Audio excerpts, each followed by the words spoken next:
Nós te agradecemos, Senhor, pela oportunidade maravilhosa de poder contar sempre com a Tua presença, com o Teu refúgio, com o Teu amor, com a Tua acolhida de Pai. Senhor, nós somos fracos, nós somos frágeis, Deus.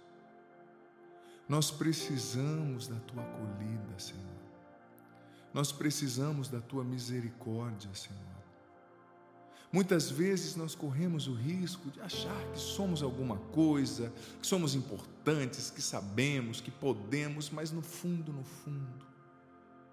nós somos fracos. Somos muito limitados, as coisas nos atingem, Senhor. As coisas nos afetam, Senhor. Eu te peço, Jesus, pelo poder do Teu nome, age agora sobre mim, age agora sobre esse filho, essa filha que ouve, que reza comigo nesse momento. Jesus, pelo poder do Teu nome, nós consagramos a nossa casa a Ti, nós consagramos o nosso ambiente de trabalho a Ti, os nossos bens, o ambiente no qual nós estamos nesse momento, a nossa família. Senhor, nesse momento de ansiedade, de estresse, nós invocamos o Teu nome, Jesus, sobre nós, sobre as realidades que nós estamos vivendo. Nós invocamos o Teu nome, Jesus, sobre os nossos problemas. Nós invocamos o Teu nome, Jesus, sobre a nossa mente, tão agitada pelo estresse, tão agitada pela ansiedade, Senhor. Eu te apresento cada filho que reza comigo, cada filha. Jesus, pelo poder do Teu poderoso nome, do Teu santo nome, age agora na nossa mente, Senhor. Vem retirando, Senhor, o estresse da nossa mente. Venha retirando a ansiedade da nossa mente. Liberta, Senhor, a nossa mente dos pensamentos compulsivos, obsessivos. Liberta a nossa mente dos pensamentos negativos, catastróficos.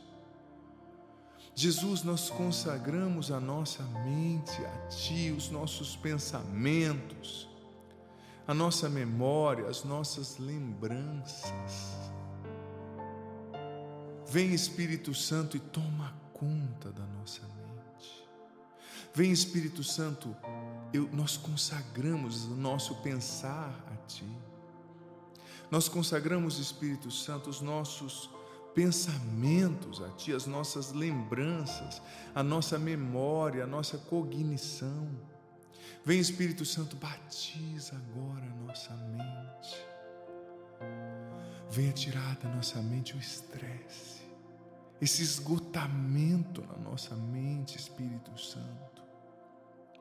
Venha retirar da nossa mente a ansiedade, Espírito Santo, o medo do futuro, o medo da morte, o medo de perdermos as coisas, as pessoas. Vem, Espírito Santo de Deus, e liberta a nossa mente nesse momento. Vem, Espírito Santo de Deus, e liberta os nossos pensamentos. Nós submetemos os nossos raciocínios ao senhorio de Jesus. Nós submetemos os nossos pensamentos ao senhorio de Jesus. Nós submetemos a nossa criatividade ao senhorio de Jesus. Nós submetemos a nossa memória ao senhorio de Jesus, o nosso pensar.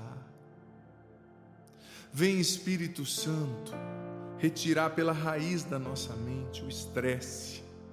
Vem, Espírito Santo, retirar pela raiz da nossa mente a ansiedade, a agitação, a autocobrança excessiva.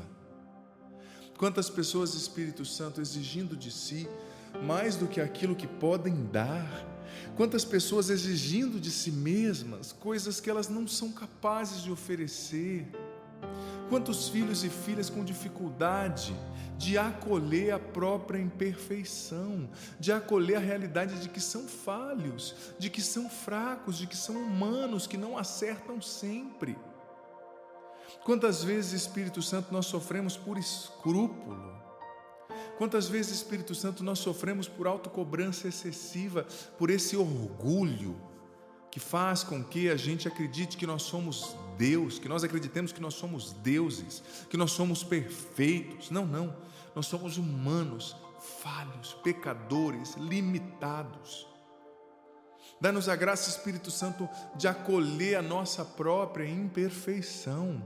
Dá-nos a graça, Espírito Santo, de acolher a realidade que nós somos humanos. Vem, Espírito Santo, libertar agora a nossa mente de todo o estresse, de todo o desgaste. Venha retirar os pensamentos catastróficos da nossa mente, esse medo que vai nos consumindo e nos deixa sem capacidade de reagir. Vem, Espírito Santo, liberta a nossa mente.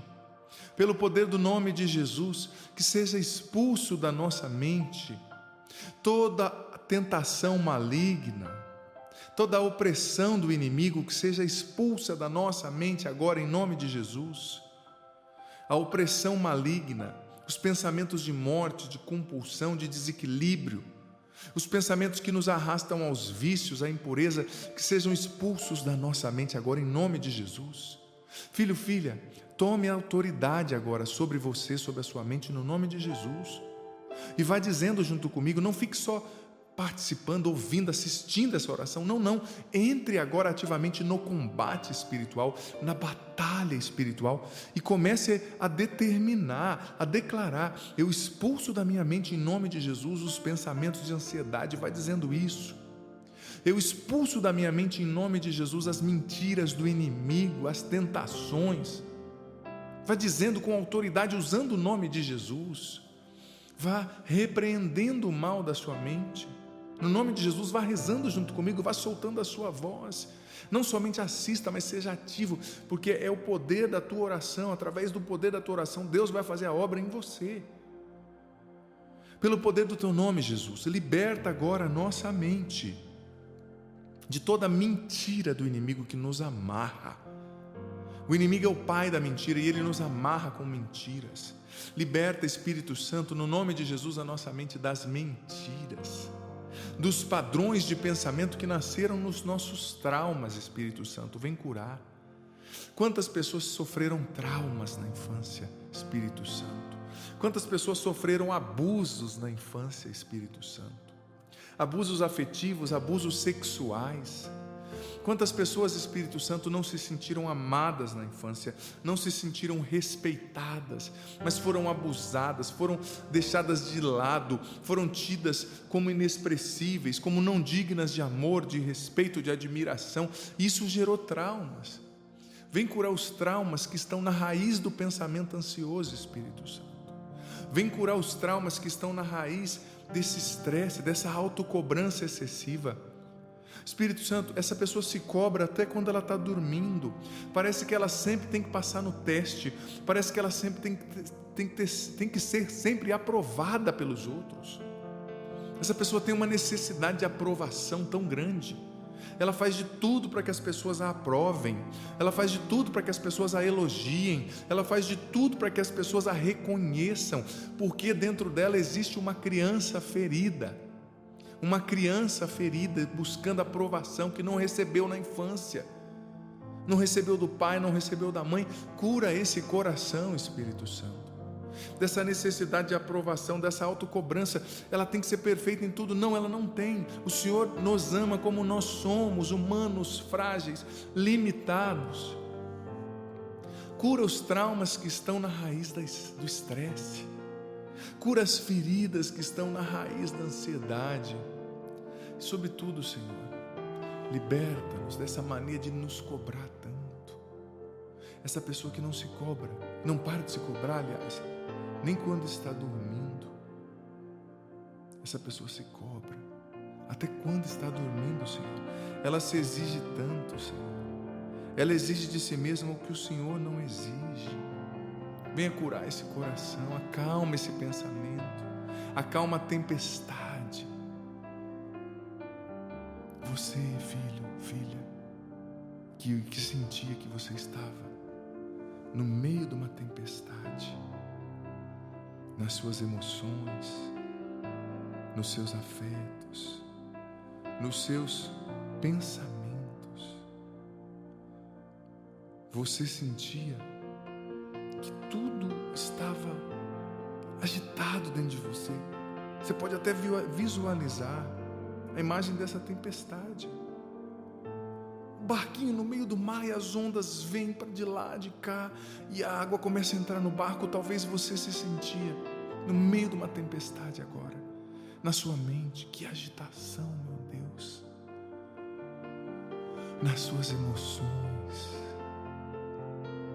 Até o seu corpo está sentindo os efeitos do estresse e da ansiedade. Talvez você esteja tremendo agora, roendo as unhas, se furando, se perfurando, se arranhando, se cortando.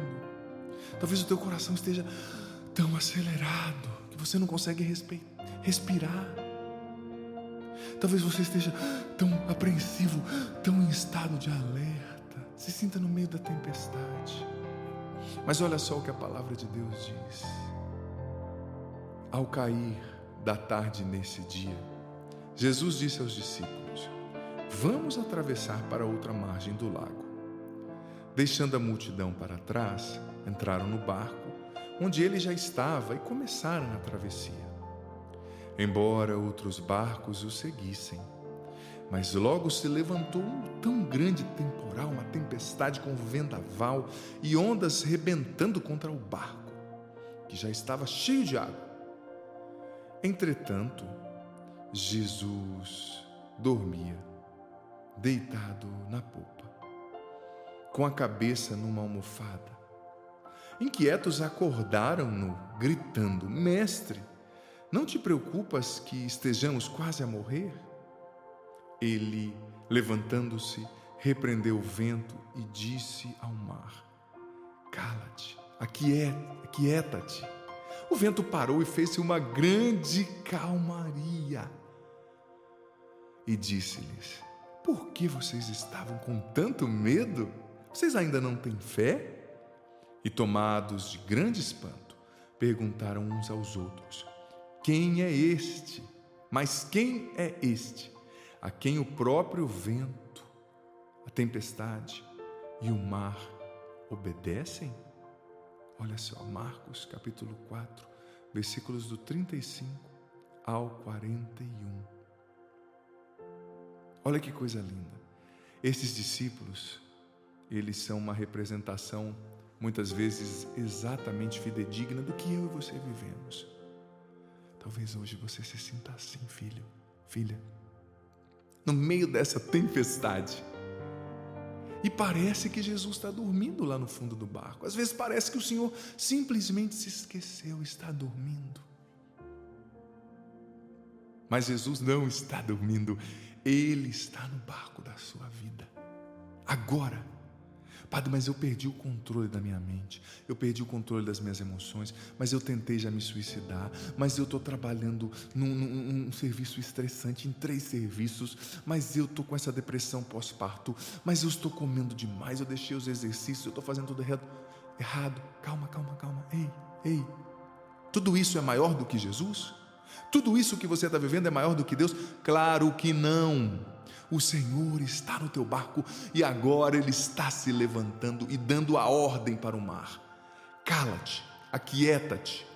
E dando a ordem para o vento: cala-te, aquieta-te. Sinta isso agora, filho, filha. Respira fundo, respira fundo. Sente a presença de Jesus com você aí agora. Eu sinto que a mão do Senhor Jesus, me vinha até essa imagem, está tocando a sua cabeça agora. Jesus está colocando a mão na sua cabeça agora e está acalmando a tempestade, o vento dentro da sua mente. Jesus, com aquele olhar cheio de paz e alegria, aquela presença cheia de unção, coloca a mão agora sobre o teu coração e Ele está acalmando a tempestade, o vento, nas tuas emoções, dentro de você, no teu coração. O Senhor impõe as suas mãos santas, chagadas, poderosas, sobre todo o teu ser, filho, filha. E Ele está acalmando você agora. Respira fundo. Feche os seus olhos. Jesus te ama demais. Você não está sozinho, sozinha. Essa tempestade não é maior do que Deus, não é maior do que o Senhor.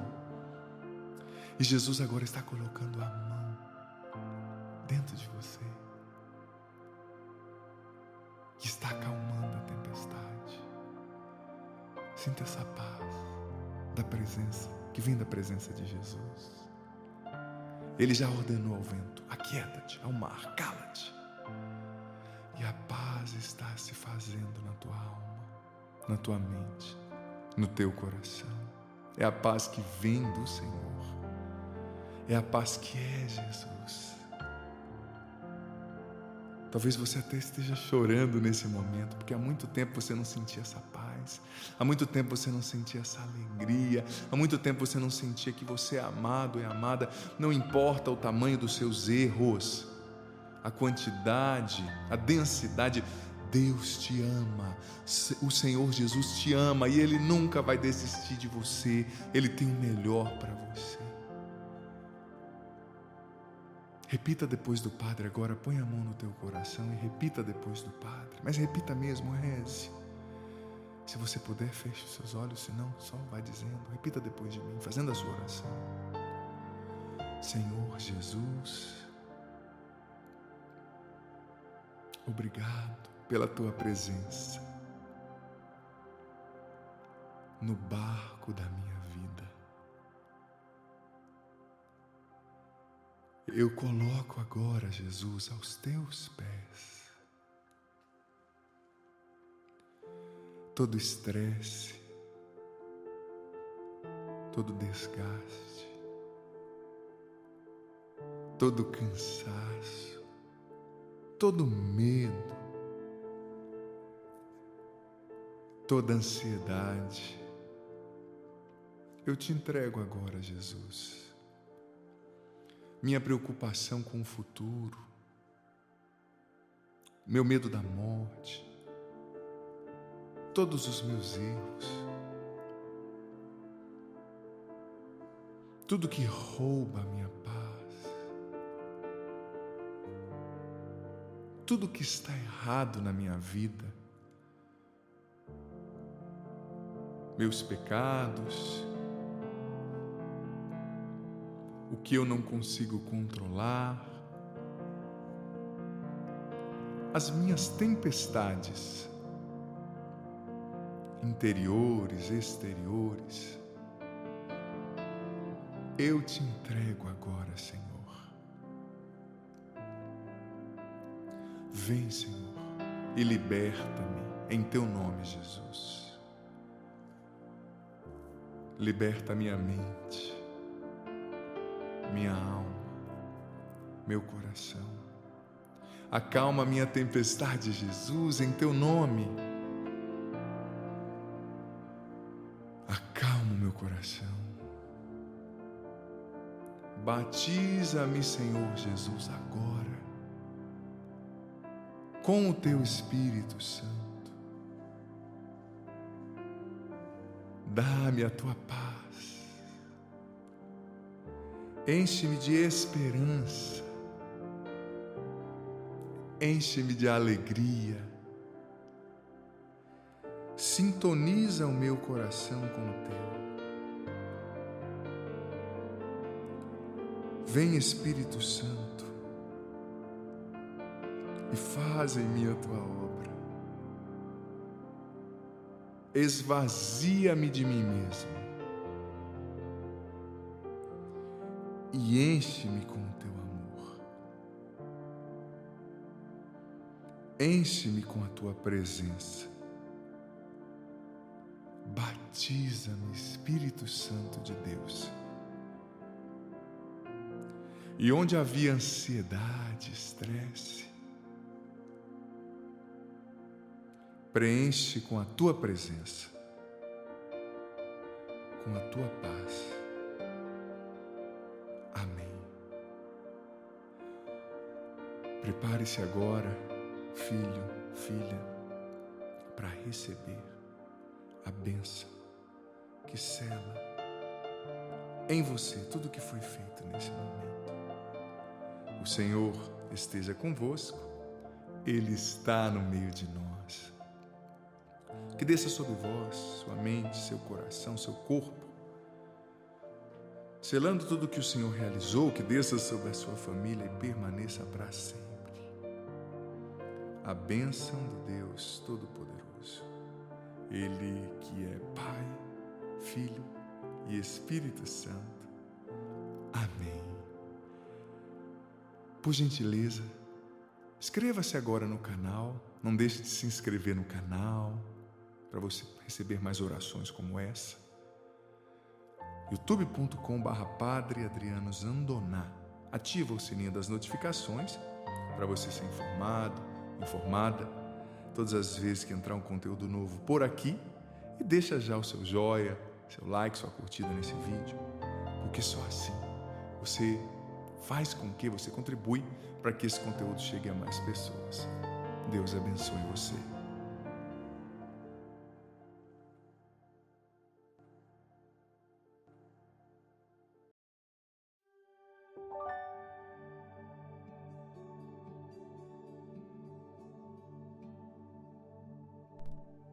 Sou você, muito bem-vindo, bem-vinda ao nosso podcast diário Bíblia em um Ano. Aqui sou eu, Padre Adriano Zandoná, bem-vindo ao meu canal. Se você é novo, nova, te convido a se inscrever no canal e fazer parte da nossa família. Ativa o sininho das notificações para você saber quando entrarem coisas novas. Deixa já seu joia, like, curtida nesse vídeo para você me ajudar a evangelizar. E copia o link desse vídeo, manda para os seus grupos de WhatsApp para mais pessoas receberem essa palavra. E está funcionando aí o parceiro de estudo bíblico, o grupo de estudo. Está convidado, viu, a viver essa experiência para um motivar o outro, a partilhar um com o outro o entendimento bíblico. Às vezes o outro entendeu uma coisa que você nunca entenderia. Deus falou com ele uma coisa que nunca falaria com você e você é edificado, aprende também. Deus vai falando com você através da percepção do outro. Hoje vamos ler Êxodo 27, 28, Levítico 20 e o Salmo 119, do 57 ao 120. Já adianto que o Salmo 119, do 57 ao 120, você lê depois como leitura complementar, já anota aí, não perde isso que é importante. E o Êxodo 27 também você vai ler como leitura complementar. Por quê? Porque o Êxodo 27 é mais ou menos uma continuação de ontem. A gente ia chover no molhado, sabe? Falando do altar, falando da disposição da Arca da Aliança, do templo. Então, para eu não perder o tempo, para usar o tempo de outra forma, nos outros capítulos que vão abrir, que vão inserir outros assuntos, né, que vão introduzir outras temáticas, eu deixo o Êxodo 27, juntamente com o Salmo 119, do 57 ao 120, para você ler, mas lê já acabando aqui, tá, para você não se perder. Êxodo 28. Faze vir junto de ti, do meio dos israelitas, teu irmão Arão com seus filhos para me servirem no ofício sacerdotal. Arão, Nadab, Abiú, Eleazar e Itamar, filhos de Arão. Lembrando, gente, só retomo que a gente está lendo Êxodo 28, 27, vai ficar tarefinha de casa. Versículo 2 agora. Farás para teu irmão vestes sagradas em sinal de dignidade e de distinção. Fala aos homens inteligentes, a quem é enchido o espírito de sabedoria, para que confeccionem as vestes de Arão, de sorte que ele seja consagrado ao meu sacerdócio. Eis as vestes que deverão fazer: um peitoral, um efode, um manto, uma túnica bordada, um turbante e um cinto. Tais são as vestes que farão para o teu irmão Arão e para os seus filhos, a fim de que sejam sacerdotes ao meu serviço. Empregarão ouro, púrpura, violeta e escarlate, carmesim e linho fino. O efode será feito de ouro, de púrpura, violeta e escarlate, de carmesim e de linho fino retorcido, artisticamente tecidos. Nas duas extremidades haverá duas alças que o sustentarão. O cinto que se passará sobre o efode, para fixá-lo, será feito do mesmo trabalho, e fará com ele uma só peça: ouro, púrpura, violeta e escarlate, carmesim e o linho fino retorcido. Tomarás duas pedras de ônix e gravarás nela o nome dos filhos de Israel. 6 nomes numa pedra, 6 noutra, por ordem de idade. O nome dos filhos de Israel que gravarás nas duas pedras serão à maneira de selos gravados por lapidadores. e as 2 pedras serão encaixadas em filigranas de ouro. Colocarás essas 2 pedras nas alças do efode, em memória dos filhos de Israel, cujos nomes serão levados por Arão nos seus 2 ombros. À guisa de memória diante do Senhor, farás engastes de ouro e 2 correntinhas de ouro puro, entrelaçadas em forma de cordões, que fixarás nos engastes. Farás um peitoral de julgamento, artisticamente trabalhado, do mesmo tecido que o efode, ouro, púrpura, violeta e escarlate, carmesim e linho fino retorcido. Será quadrado, dobrado em 2, do comprimento de 1 palmo e de largura de 1 palmo. Tu o guarnecerás com 4 fileiras de pedrarias. Primeira fileira, um sardio, um topázio e uma esmeralda. Segunda fileira, um rubi, uma safira e um diamante. Terceira fileira, uma opala, uma ágata e uma ametista. Quarta fileira, um crisólito, um ônix e uma jaspe. Serão engastadas em uma filigrana de ouro. E correspondendo aos nomes dos filhos de Israel, serão em número de 12, e em cada uma será gravado o nome de uma das tribos de Israel, à maneira de um sinete. Farás também para o peitoral correntinhas de ouro puro, entrelaçadas em forma de cordões. Farás ainda para o peitoral 2 anéis de ouro, que fixarás em suas extremidades. Passarás os 2 cordões de ouro nos 2 anéis, e preencherás as suas 2 pontas nos 2 colchetes, unindo-os nas 2 alças do efode para o lado da frente. Farás ainda 2 anéis de ouro que fixarás nas 2 extremidades do peitoral, na sua orla interior aplicada contra o efode. E, enfim, 2 outros anéis de ouro que fixarás na parte dianteira, por baixo das 2 alças do efode, à altura da junção no cinto do efode. Serão presos os anéis do peitoral aos do efode, por meio de uma fita púrpura violeta, a fim de que o peitoral se fixe sobre a cintura do efode, e assim não se separe deles. Desse modo, entrando no santuário, Arão levará sobre o seu coração os nomes dos filhos de Israel, gravados sobre o peito do julgamento, como memorial perpétuo diante do Senhor. No peitoral do julgamento porás o Urim e o Tumim, para que estejam sobre o peito de Arão, quando ele se apresentar diante do Senhor. Assim Arão levará constantemente sobre o seu coração diante do Senhor o julgamento dos israelitas. Farás o manto do efode inteiramente de púrpura violeta. Haverá no meio uma abertura para a cabeça, e em volta uma orla tecida, que será como a abertura de um colete, para que não se rompa. Em volta de toda a orla inferior porás romãs de púrpura violeta e escarlate, assim como carmesim, entremeadas de campainhas de ouro. Uma campainha de ouro, uma romã e outra campainha de ouro. Outra romã em todo o contorno da orla inferior do manto. Arão será revestido desse manto quando exercer suas funções, a fim de se ouvir o som das campainhas, quando entrar no santuário diante do Senhor e quando sair, e para que não morra. Farás uma lâmpada de ouro puro, na qual gravarás como um sinete: santidade ao Senhor. Tu a prenderás com uma fita de púrpura violeta na frente do turbante. Estará na fronte de Arão, que levará assim a carga das faltas cometidas pelos israelitas, na ocasião de algumas santas ofertas que possam apresentar. Estará continuamente na sua fronte, para que os israelitas sejam aceitos pelo Senhor. Fará uma túnica de linho, um turbante de linho, um cinto bordado. Fará túnicas para os filhos de Arão, cinto e tiaras em sinal de dignidade e de distinção. Revestirás desses ornamentos teu irmão Arão e seus filhos e os ungirás. E os empossarás e os consagrarás, a fim de que sejam sacerdotes ao meu serviço. Tu lhes farás também para cobrir a sua nudez calções de linho, que irão da cintura até as coxas. Arão e seus filhos os levarão quando entrarem na tenda da reunião, ou quando se aproximarem do altar, para fazer o serviço do santuário, sob a pena de incorrerem numa falta mortal. Essa é a lei perpétua para Arão e sua posteridade. Veja bem, lemos agora Êxodo 28 falando sobre as vestes sacerdotais. Deus mostrando como Ele quer que o culto seja, como Ele quer que o sacerdote se porte, né? Cada veste ali do sacerdote tinha um sentido, né? É sinal da santidade de Deus. Você sabe que as vestes litúrgicas, elas não diminuíam a individualidade do padre, né? Do sacerdote.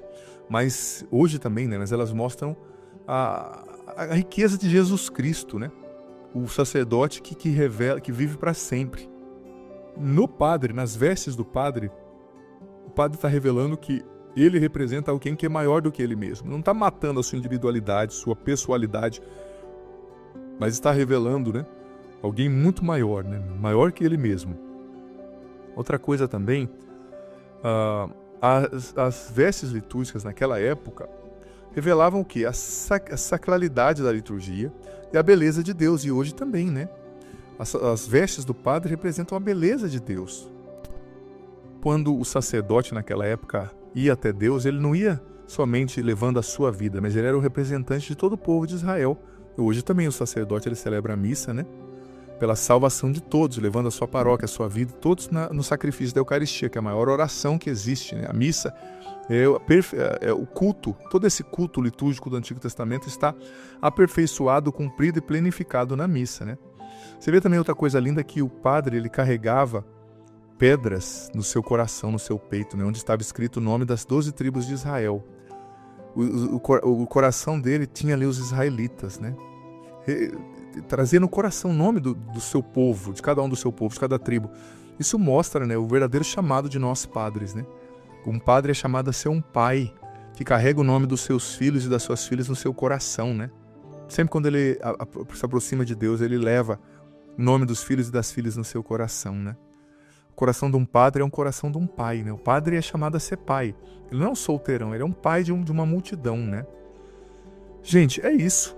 A gente tem que respeitar e amar a liturgia. Eu te dou uma tarefa hoje. Por favor, estude a missa, tente entender cada elemento da missa, tente entender cada gesto que o padre faz, porque a missa é sagrada. Cada padre é sagrado, respeite o padre, não bagunce com o padre. Se ele está pecando, se ele está fazendo um escândalo público, fale com o bispo dele, mas na discrição, para que o superior dele resolva a situação. Cada padre é sagrado. Quem bagunça com o padre, quem prejudica um padre, quem tenta um padre, no caso uma pessoa que quer tirar o padre do sacerdócio, no caso uma mulher, está pecando gravemente contra Deus e vai ser punido por isso. Então tem que respeitar o sacerdote, ver como sagrado, né? Gente, a nossa próxima leitura de hoje é do livro do Levítico, é uma continuação também de ontem, mas eu vou tentar ler, Levítico 20, falando das proibições, da lei moral que nós vimos ontem, ontem. Essa lei vai ser levada a um estágio mais intenso aqui, e você vai ver que haverá, como eu disse, gente, haverá aqui punições de morte, tá? Da parte da lei de Deus. Mas como eu disse, há mais de 3.000 anos atrás, o povo, gente, não tinha noção de civilidade, não tinha lei, era um povo animalizado, bruto, bronco, provinciano. Então era a linguagem que eles entenderiam, eles não seriam formados, eles não entenderiam, não aceitariam, não mudariam de vida se não fosse numa linguagem dura, numa lei dura como essa. Então, não queremos entender uma lei que veio para educar um povo há 3.000 anos atrás como se fosse hoje, né? Passamos tenhamos essa compreensão, né? Que é uma lei para outro tempo, para outro povo que precisava ser dura.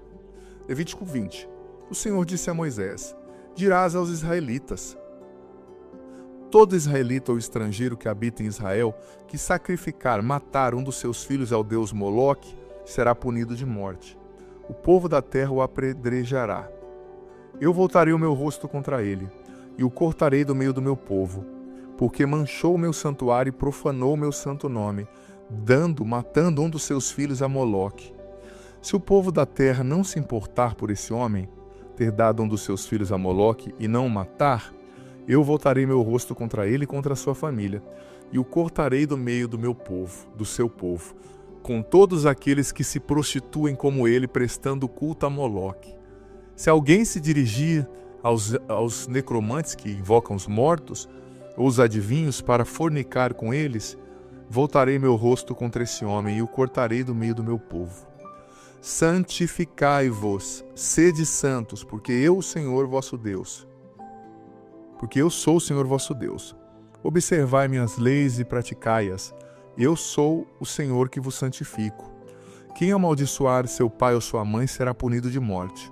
Amaldiçoou seu pai ou sua mãe, levará sua culpa. Se um homem cometer adultério com uma mulher casada, com a mulher de seu próximo, o homem e a mulher adúlteros serão punidos de morte. Se um homem dormir com a mulher do seu pai, descobrindo assim a nudez do seu pai, serão ambos punidos de morte, levarão a sua culpa. Se um homem dormir com a sua nora, serão ambos punidos de morte.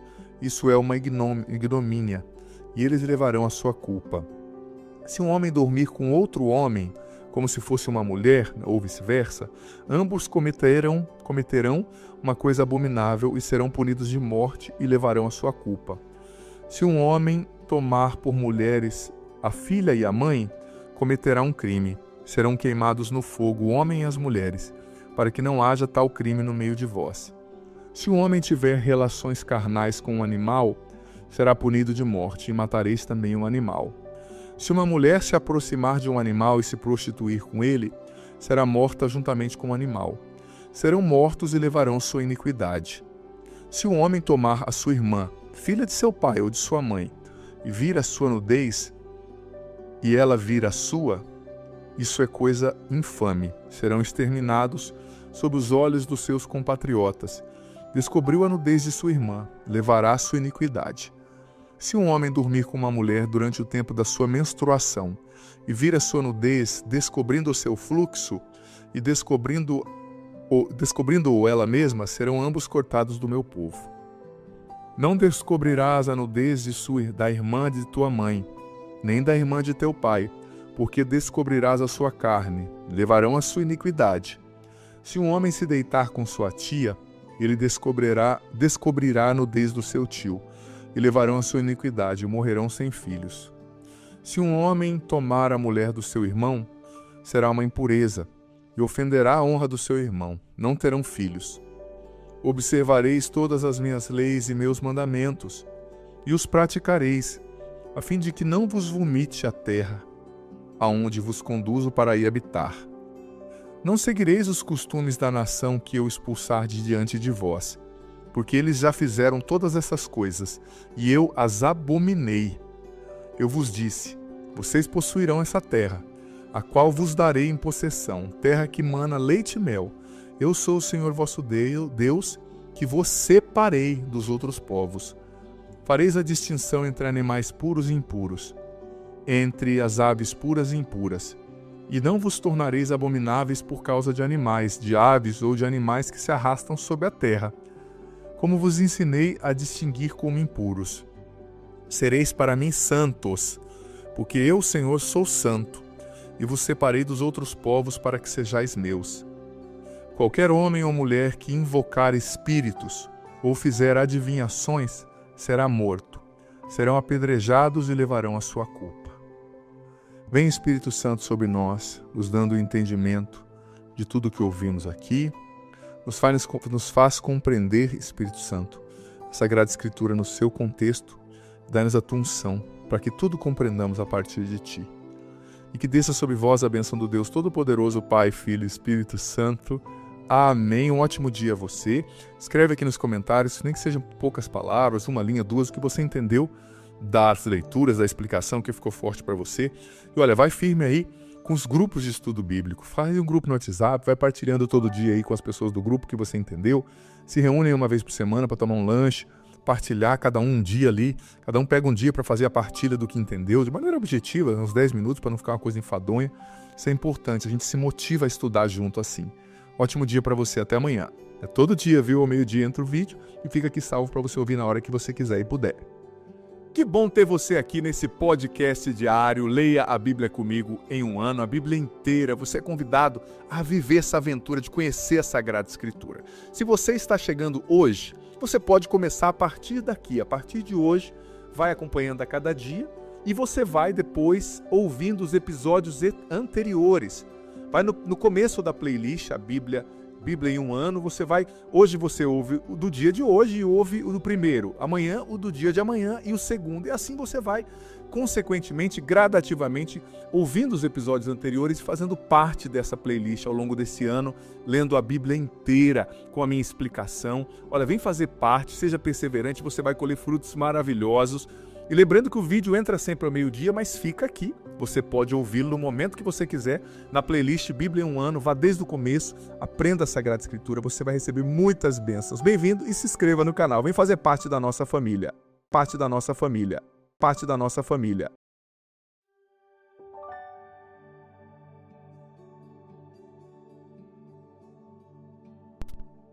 Deus abençoe você, muito bem-vindo, bem-vinda. 45º dia, 45º episódio do nosso podcast diário Bíblia em um ano aqui no meu canal no YouTube. Hoje leremos Êxodo 29, Levítico 21 e o Salmo 119, do versículo 121 ao 176. Está tudo escrito aí no canal, mas anota, porque é importante você ler esse salmo aí depois, tá? Para você fazer parte, cumprir, né, todos os requisitos aqui do nosso caminho, né? A gente está vivendo um caminho de conhecimento da Bíblia o ano inteiro, então todos esses requisitos aí são importantes. Então já vai separando aí na sua Bíblia. Se você está acompanhando com a Bíblia no celular, tudo bem, mas se você puder pegar a Bíblia na mão, é muito importante, tá? Eu hiperaconselho, a gente está perdendo esse contato com a Sagrada Escritura, né, gente? Claro, não tem problema você usar no celular, mas na mão é muito importante também. Se você é nova aqui, vem fazer parte do meu canal, se inscreva aqui, faça parte da nossa família e compartilhe esse vídeo para que mais pessoas recebam essa palavra do Senhor. Êxodo 29. Eis como procederás para consagrá-los como sacerdotes a meu serviço. Tomarás um novilho e 2 carneiros sem defeito, pães sem fermento, bolos sem fermento amassados com azeite, bolachas sem fermento untadas com leite, e tudo que for de flor de farinha. Tu os porás em uma cesta, e os oferecerás ao mesmo tempo que o novilho e os 2 carneiros. Farás aproximarem-se de Arão os seus filhos da entrada da tenda da reunião, e os submeterás a uma ablução. Tomarás em seguida os ornamentos e revestirás Arão com a túnica, o manto do efode, o efode e o peitoral que lhes porá no cinto do efode. Tu lhe porás o turbante na cabeça, e sobre o turbante porá os diademas da santidade. Tomarás o óleo da unção e o ungirás, derramando sobre a cabeça. Mandarás aproximarem-se seus filhos e os revestirás de túnica. Tu os cingirás com um cinto, e a Arão e seus filhos aos quais imporás tiaras. O sacerdócio lhes pertencerá em virtude de uma lei perpétua. Empossarás a Arão e seus filhos. Levarás o novilho diante da tenda da reunião. Arão e seus filhos imporão suas mãos sobre sua cabeça. E imolarás em presença do Senhor o novilho na entrada da tenda da reunião. Depois tomarás do sangue do novilho e com o dedo o porás sobre os chifres do altar, e derramarás o resto ao pé do altar. Tomarás toda a gordura que cobre as entranhas, a membrana do fígado, dos rins, os 2 rins e a gordura que os envolve, e queimarás tudo sobre o altar. Mas a carne de touro, seu pelo e seus excrementos, tu os queimarás fora do acampamento. É um sacrifício pelo pecado. Tomarás um dos carneiros, e Arão e seus filhos imporão suas mãos sobre sua cabeça. Tu degolarás e tomarás do seu sangue, para derramá-lo em volta do altar. Cortarás o carneiro em pedaços, e depois de ter lavado os intestinos e as pernas, os porás sobre os pedaços e sobre a cabeça. E queimarás o carneiro todo sobre o altar. É um holocausto ao Senhor, um sacrifício de agradável odor, consumido em honra do Senhor. Tomarás em seguida o 2º carneiro, e Arão e seus filhos imporão suas mãos sobre sua cabeça. Tu degolarás e tomarás do seu sangue, para untá-lo na extremidade da orelha direita de Arão e na extremidade da orelha direita de seus filhos, sobre os dedos polegares de suas mãos direitas e sobre os álugs de seus pés direitos. Depois derramarás o resto do sangue em volta do altar. Aspergirás a Arão e suas vestes, e igualmente seus filhos e suas vestes, com o sangue tomado do altar e com o óleo da unção. Eles serão assim consagrados, ele e suas vestes, bem como seus filhos e suas vestes.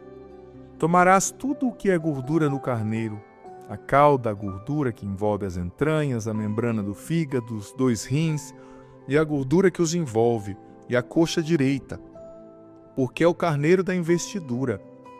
Tomarás ainda na cesta de pães sem fermento, colocada diante do Senhor, um pão, um bolo e uma bolacha. Depositarás tudo isso nas palmas das mãos de Arão e de seus filhos, e os oferecerás agitando-os como oblação diante do Senhor. Tu os retomarás em seguida de suas mãos, e os queimarás no altar sobre o holocausto. Esse é um sacrifício de agradável odor apresentado ao Senhor, um sacrifício pelo fogo do Senhor. Tomarás o peito do carneiro de inauguração de Arão e o oferecerás agitando-o, como oblação diante do Senhor. Essa será a tua porção. Consagrarás então o peito da oferta agitada e a perna da oferta reservada.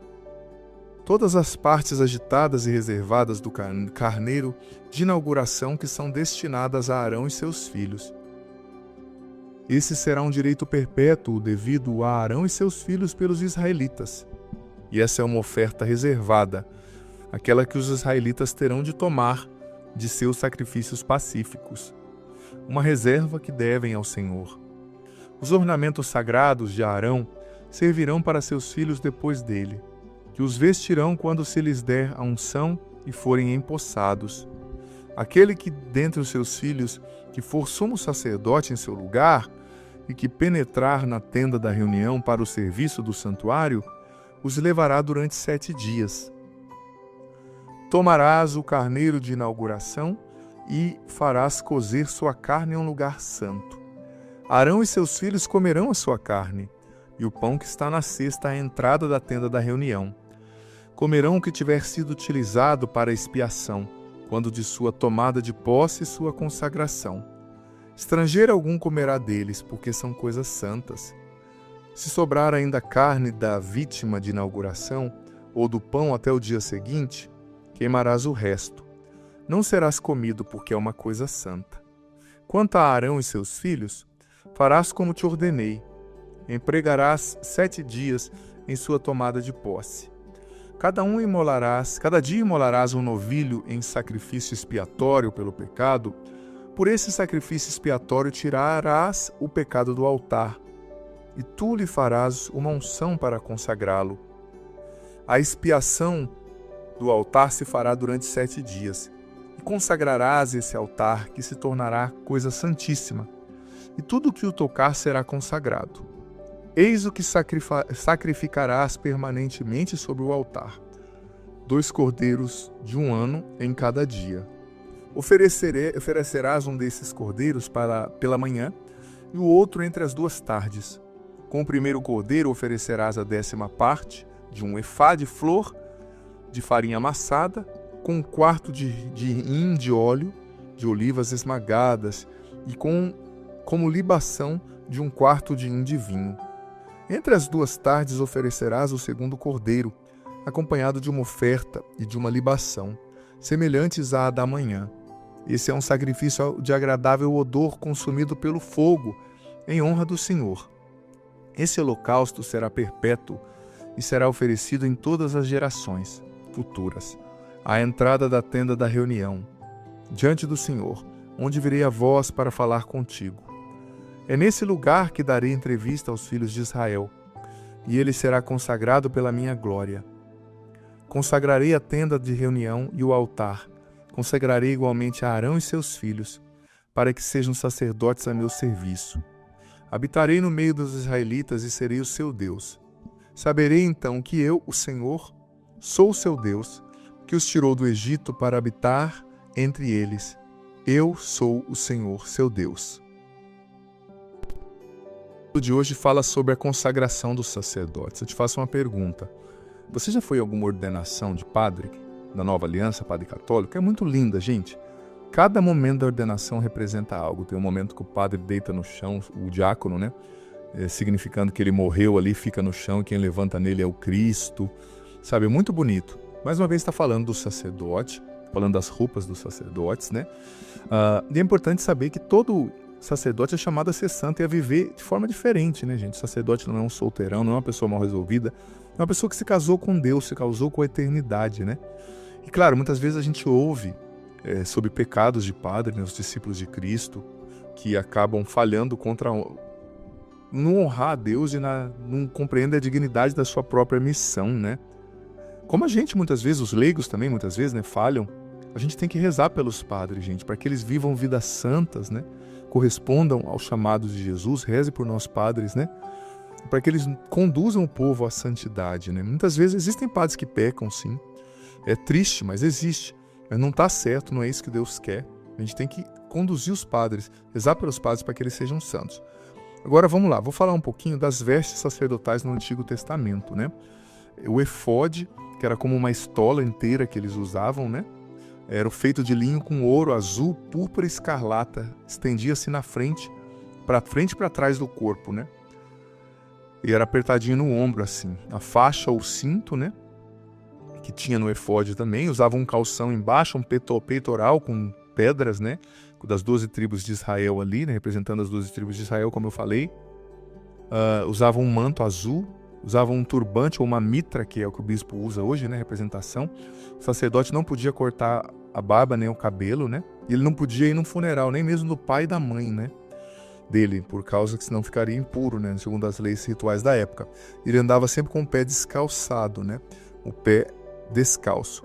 E os sacerdotes, isso do Antigo Testamento aqui que nós lemos. Agora o sacerdote da Nova Aliança, a gente usa na missa a túnica, né? Ou a alva. A gente usa a túnica, ela simboliza a pureza túnica branca, né? A pureza do coração com a qual o sacerdote deve se aproximar de Deus, né? A alva branca, a túnica branca representa a pureza de vida daquele que vive a vida nova em Cristo.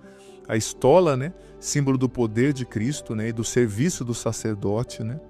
A estola que a gente usa, que é aquela paralela, né? Que a gente usa sobre a túnica, colocada sobre os ombros do padre. E a tiracola, no caso do diácono, né? Diácono, ela simboliza que o ministro ordenado está a serviço da comunidade de Deus, né? Tem o poder de Jesus. A casula, que é aquela roupa que a gente põe por cima, né? Que às vezes é branca, vermelha, roxa, verde. Ela representa o jugo suave de Cristo, representando o fardo leve que o sacerdote assume ao presidir a missa, né? Jesus disse, meu jugo é suave, meu fardo é leve, venha a mim vós que estáis cansados. Então ele age como Cristo ali, levando esse jugo suave, né? A dalmática, que o diácono usa, é um paramento diferente, né? Reforça o papel do diácono como servo de Cristo da igreja. Agora o símbolo, gente, que a gente usa, às vezes na túnica, é um cordãozinho que amarra do lado, usado na cintura, por cima da túnica e da estola, simboliza a vigilância e a prontidão do ministro, né? Ter o rim cingido, como diz Efésios 6, né? Na armadura do cristão. A capa pluvial ou a capa de asperge, que é aquela que você põe para colocar, para levar o Santíssimo, né? Ela é conhecida como capa de asperge ou pluvial. Ela era usada como uma capa de chuva antigamente, né? Seu nome deriva da proteção que ela oferecia, né? Mas ela é usada em eventos solenes, como a procissão com o Santíssimo Sacramento, né? Ela representa o respeito que você tem que ter para levar o Santíssimo Sacramento, assim como o véu humeral, que vai por cima da capa, para você não tocar no Santíssimo. Você vê, o padre não casa, ele é consagrado, e para levar o Santíssimo ele coloca 3 paramentos: túnica, capa e véu humeral, que é o que vai por cima da capa para levar o Santíssimo, para não tocar no Santíssimo. Aí o padre está levando com o Santíssimo, o povo vai colocando a mão no Santíssimo. Tá errado, gente, não tem que colocar a mão no Santíssimo. O padre é um consagrado, ele coloca 3 vestes para não tocar o Santíssimo. Uma pessoa que nem consagrada vai metendo a mão, né?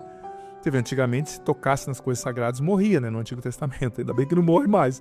Senão que ia ter gente morrendo por aí, né? Mas, ai padre, mas eu gosto. Gente, mas isso me perdoe. É às vezes até falta de fé. Porque, olha, você vê que no Novo Testamento, quando aquele, o chefe dos romanos lá, né, o centurião, chegou em Jesus, meu servo está doente. Jesus disse, pode ir, ele está curado. O homem acreditou na palavra dele, foi embora, chegou lá, o servo estava curado.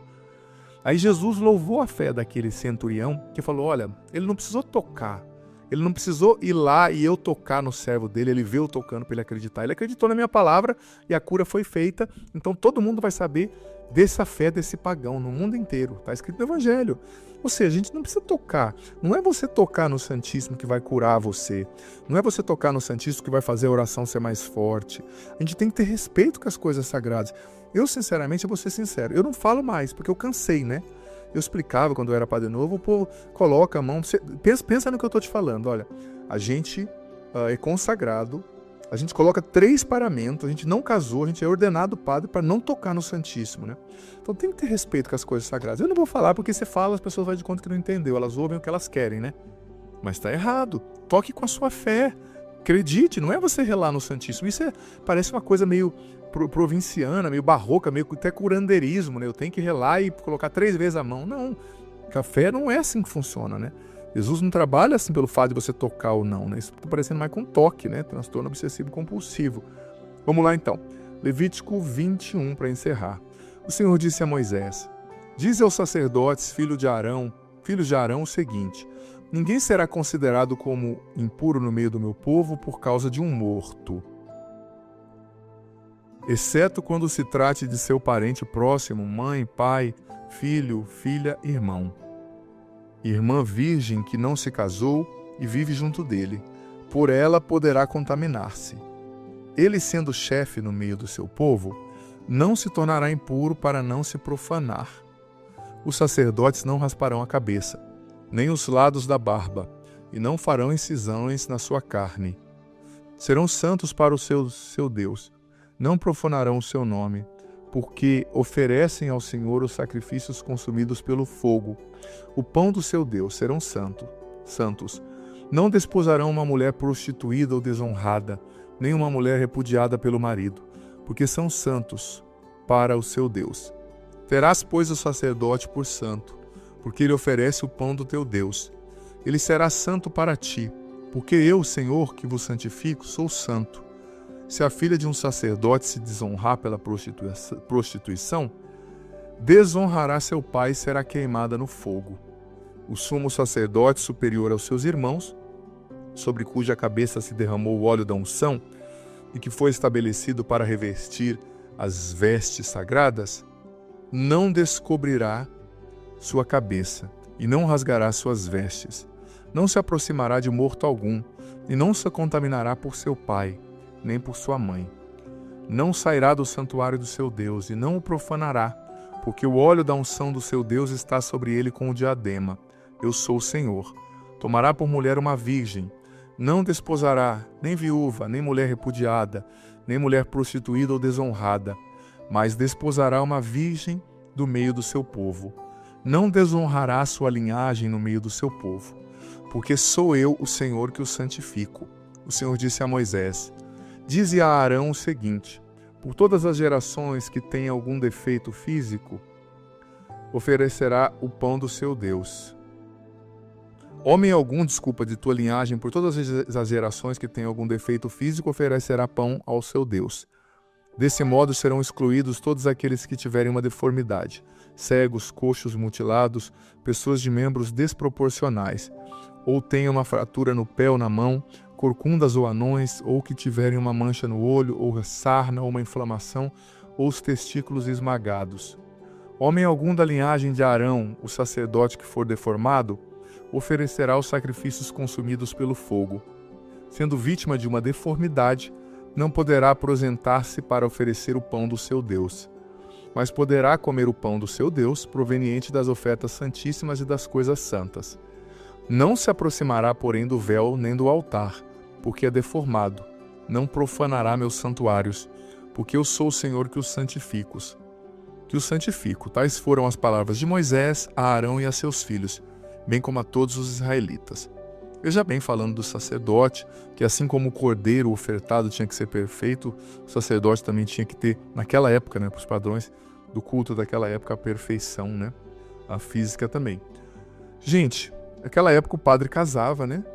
Mas o padre da nova aliança, ele não casa, porque Jesus não casou e ele é um outro Cristo. Não é razão, ele para dividir dentro da igreja. Tem gente que sai falando tanta bobeira, não tem fundamento histórico, intelectual, nenhum. Sabe, o sacerdote, ele reproduz a vida de Cristo. Cristo não casou, ele vive somente para a sua missão. Ele é casado com a eternidade, né? Você pode se aprofundar mais sobre isso. Mas desde o primeiro século, no concílio de Elvira, os concílios mais particulares ali na Espanha, por exemplo, já se falava do celibato. Não é que depois do século XI foi elevado à categoria de lei eclesiástica, né? Mas o padre, ele vive uma vida muito diferente, muito especial. E nós seguimos o Cristo, que foi celibatário, né? Não se casou. Por muitas outras razões que eu poderia apontar, essa é uma delas, né? Enfim, a gente fala sobre isso um outro dia. Que Deus sobre você a bênção do Senhor, Pai, Filho e Espírito Santo também. Escreve aqui o que você entendeu, o que ficou forte para você. Deus abençoe. Que bom ter você aqui nesse podcast diário. Leia a Bíblia comigo em um ano, a Bíblia inteira. Você é convidado a viver essa aventura de conhecer a Sagrada Escritura. Se você está chegando hoje, você pode começar a partir daqui. A partir de hoje, vai acompanhando a cada dia e você vai depois ouvindo os episódios anteriores. Vai no começo da playlist, a Bíblia em um ano, hoje você ouve o do dia de hoje e ouve o do primeiro, amanhã o do dia de amanhã e o segundo, e assim você vai, consequentemente, gradativamente, ouvindo os episódios anteriores e fazendo parte dessa playlist ao longo desse ano, lendo a Bíblia inteira, com a minha explicação. Olha, vem fazer parte, seja perseverante, você vai colher frutos maravilhosos. E lembrando que o vídeo entra sempre ao meio-dia, mas fica aqui. Você pode ouvi-lo no momento que você quiser, na playlist Bíblia em um ano, vá desde o começo, aprenda a Sagrada Escritura, você vai receber muitas bênçãos. Bem-vindo e se inscreva no canal, vem fazer parte da nossa família. Parte da nossa família.